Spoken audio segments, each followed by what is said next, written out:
So this is the Garmin R10, one of the most popular launch monitors of the last couple of years. And in today's video, we're going to be putting it to the test against a GC3 just to see how accurate it really is indoors. So let's do this. Before we do the test, there's 4 steps we need to do to help ensure that the Garmin R10 is the most accurate that we can make it.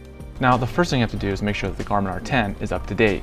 One is through the Garmin Golf app. The Apple update software updates automatically behind the scenes when the Garmin R10 is connected to your mobile device. Now, the second way you can do this is using the Garmin Express program through your computer. Now, all you have to do is download it from the Garmin website and then connect your Garmin R10 to the software, and it'll automatically update the software inside the Garmin R10 each time you connect to it.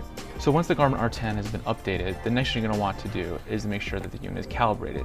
Now, a lot of people don't calibrate the unit before each time they use it, and it's really easy to do. So all you're going to do is to go into the Garmin Golf app, go to device calibration, and then calibrate the Garmin R10.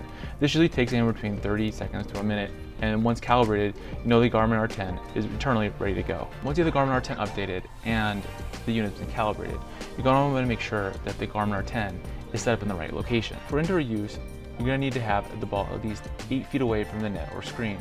Now, 10 to 12 feet is usually recommended, which that means that the unit would be another 6 to 8 feet from behind the ball. Garmin recommends that it's usually around 7 feet to get the best information. So I'm going to do a practice session. I'm going to hit 3 clubs: my pitching wedge, my 7-iron, and my driver. And we're going to see how the Garmin R10 works at $599 against a GC3. All right, so first up is the pitching wedge. We're going to hit 3 shots with the pitching wedge, and we're going to compare what the GC3 is showing and what the R10 is showing to get some numbers here and see how accurate. Using the base, the Garmin app, everything's been tied out with both the barometric pressure in the GC3. I'm doing 0 altitude on the R10. I just want to see how the base units work in comparison to the GC3. So here's the first shot.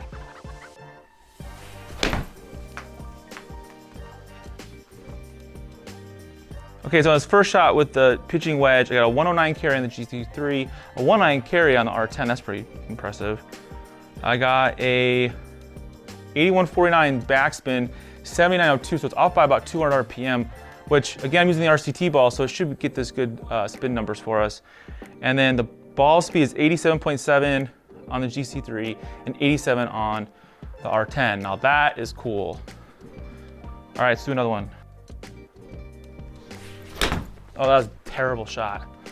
That should go far right. But let's see if it picks up a terrible shot. Okay, so that was a total mishit on my part.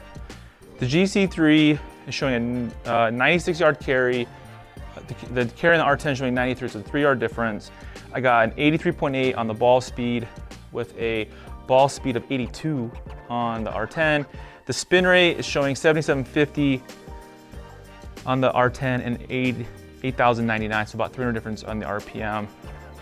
So even on a miss hit, the R10 is picking up pretty close numbers, same thing as the GC3, but let's do this third one to really dial it in.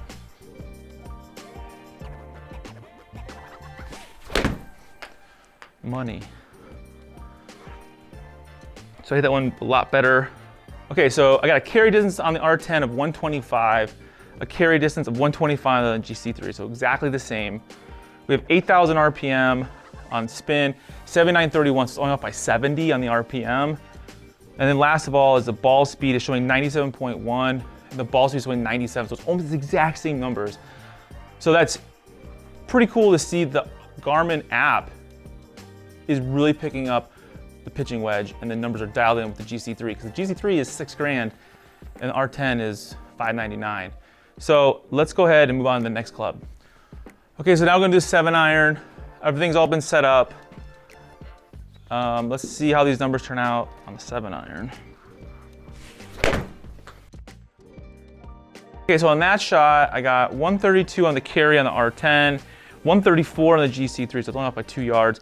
Total spin showing 4150 on the GC3, 4065, it's only off by like 100 from each other. The carry distance is showing 132 on the R10, and it's showing a carry of 134.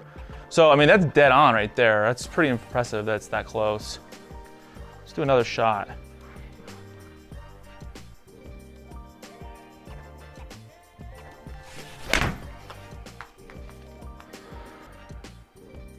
Okay, so on that shot, The R10 is showing 149, the GC3 is showing 150, so only off by about a yard on the carry.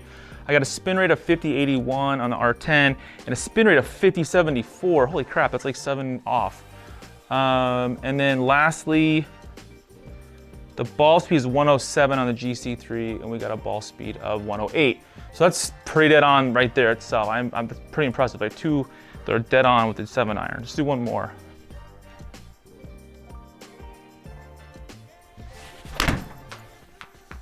Okay, so this third shot with the 7-iron, this is crazy. The carry showing 148 on the R10. I got 148 carry on the GC3. We have a ball speed of 109 on the GC3, a ball speed of 109 on the R10. The spin is 6260 on the R10 with a spin of 6375, so only up 100. Lastly is the launch yield showing 14.7 on the R10 and a launch yield of 16.8 on the GC3. So launch yields are different, but they're all coming with the same numbers. So that's really impressive that the 7-iron and for both the GC3 and the R10 are pretty close to each other. It's I'm actually really surprised. So let's go ahead and move on to the driver and see how that turns out. So next up is the driver. Now, we've done a ton of videos on the Garmin R10 using the Garmin R10 app, and the Garmin R10 app, or the Garmin app, has not been known to be very good with the driver. So it'd be interesting to see today with the GC3 and the Garmin R10 app with the driver and where the numbers kind of lie with that.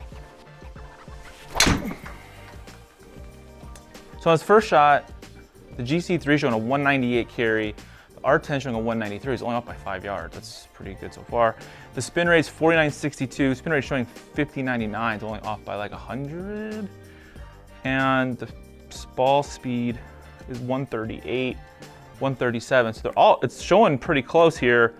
I mean, it's only off by like 5 yards on the carry. You know, that wasn't a hard hit shot and it came in pretty close. I'm pretty impressed with that. Let's go ahead and hit another one. All right, so on that second shot, the R10 showed a carry of 224 while the GC3 showed a carry of 216, so off by about 8 yards.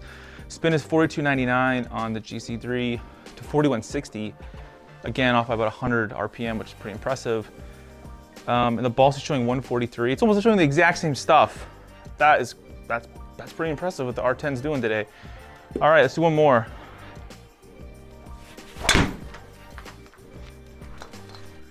Okay, so on that third shot with the driver, the GC3 showing a carry of 215, R10 showing 221, so a difference about 6.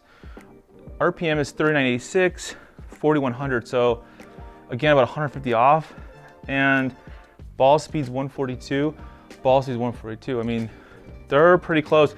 I mean, right now the carry's off by about 6 yards. So I think, wait, what went up 5 yards, went 6 yards. So it's about 5 yards off. It's pretty impressive what the R10's doing today. I mean, all in all, I'm really impressed with the R10, as you guys know. I love the R10. The Garmin app, sometimes you gotta worry about it, but I mean, as you've seen today, it's almost showing the same numbers as this $6,000 unit. To be honest, I just love the Garmin R10. It is one of my favorite launch monitors the last couple of years, and I use it all the time. I would highly recommend to any of you guys out there looking for an affordable launch monitor that can also be used as a simulator this golf season. Now, I got mine from our good friends at playbetter.com. They're huge supporters of our show and our community, so there's links down below to check out the Garmin R10. But if you want to see what we thought of the Rapsodo MLM2 Pro, the biggest competitor to the R10, when we put it up against a GC3, then check out this video right here where we put it to the test. And I'll see you in the next video.